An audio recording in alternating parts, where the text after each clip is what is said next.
Hello, I'm WP Swazo, and today I'm talking about competition along with the average cost matrix. For my assignments, I furnished the students only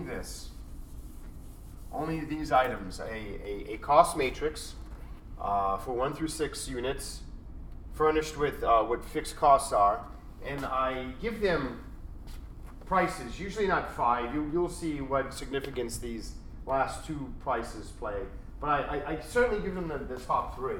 And what students are required to do is to first find variable cost. I had an earlier video that takes total cost and shows how to, from total cost, derive out the other cost schedules. So, from all of these total cost figures, we take out fixed costs of 120. So this is going to leave us with 20 there. It will leave us with 30. I'm taking 120 from all of these. If I take 120 from 162, that leaves us with 42. If I take 120 from 180, that leaves us with 60. We are left with 85 here. At 6 units, if I take out $100, that would be 152. Taking out 20 would be 132. Okay. So these are variable cost. The next thing to find is marginal cost. Now, marginal cost for the first unit is one of these. It's either 140 or 20.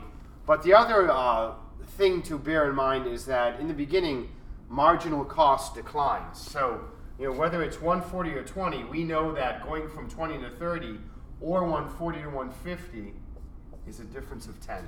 So, sure, marginal cost at the first unit is greater than 10, but it's declining, so let us just ignore it. 30 to 42, 150 to 162 is a difference of 12. Climbing again here, to make the 4th unit, it costs us $18 more. To make the 5th, incurs a cost of 25 more. And to make the last unit, the 6th unit, costs us 52 minus 5, which is 47. So that's what we have there. Also, we have to find ATC and AVC. Let me put in AVC first. So AVC are these VCs over Q, so we'll have 20 over 1. We'll have 30 over 2. We'll have 42 over 3, which is 14. We have 60 over 4, which is 15 again. 17 and 22. So that's average variable cost. Average total cost right here, we have 140 over 1. We have 150 over 2. We have 162 over 3, which works out to be 54. That's true. We have 180 over 4, which is 45. And we have 205 over 5, which is 41. And finally, we have 252 over 6, which is 42. Okay, so I know I'm hard-pressed for space here, so what happens? The competitive marketplace proposes a price, and whatever that price may be, you multiply it by your Q star. That will give you a total revenue. From that, take out total cost, and that leaves us with a profit. So perhaps firms rushing into this industry is caused by a $50 price. $50 price.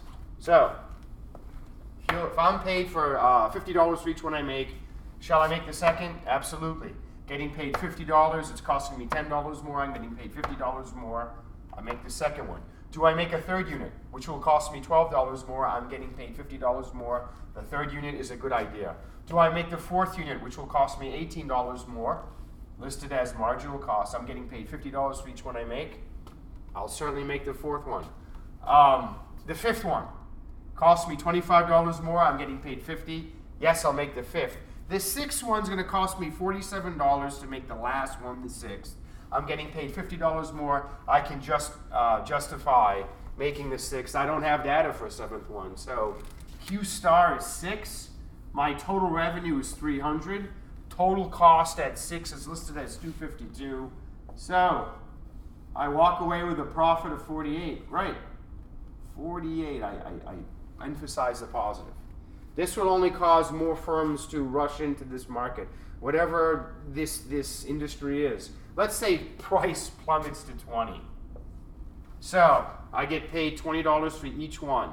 Can I justify the second one? It'll cost me $10 more. I'm getting paid $20 more. Yes, because the marginal revenue is greater than the marginal cost. The third one will cost me $12 more. I get paid $20 more. The third one is justified. The fourth one costs me $18 more. I get paid $20 more. Close, but I'll still make it.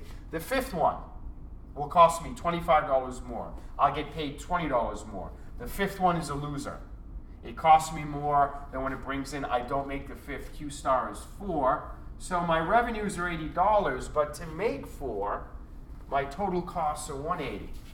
So I am going to lose $100, but I rather operate and lose $100 than shut down and lose fixed costs of $120. So yes, I'm losing money, but I rather keep my business alive and still working and lose 100 rather than shutting down and losing 120. Okay, let's say the bad news gets worse. Let's say the bad news gets worse and a price falls to 13. If price falls to 13, can we justify a second unit? Yes, we can, because we're getting paid 13 more, it costs us 10 more. Can we justify a third unit? Yes, we can. We get paid 13, it's costing us 12. Can we justify a fourth unit that's going to cost us 18 more? We're getting paid 13 more. Fourth unit's a bad idea. Q star is 3. So 39 is my total revenue, but let me stop right here. I'm getting paid $13 at Q3, but my AVC is 14.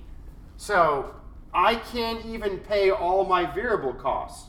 So if I operate at price 13, my loss will be fixed cost plus the uncovered variable costs. I'll repeat that.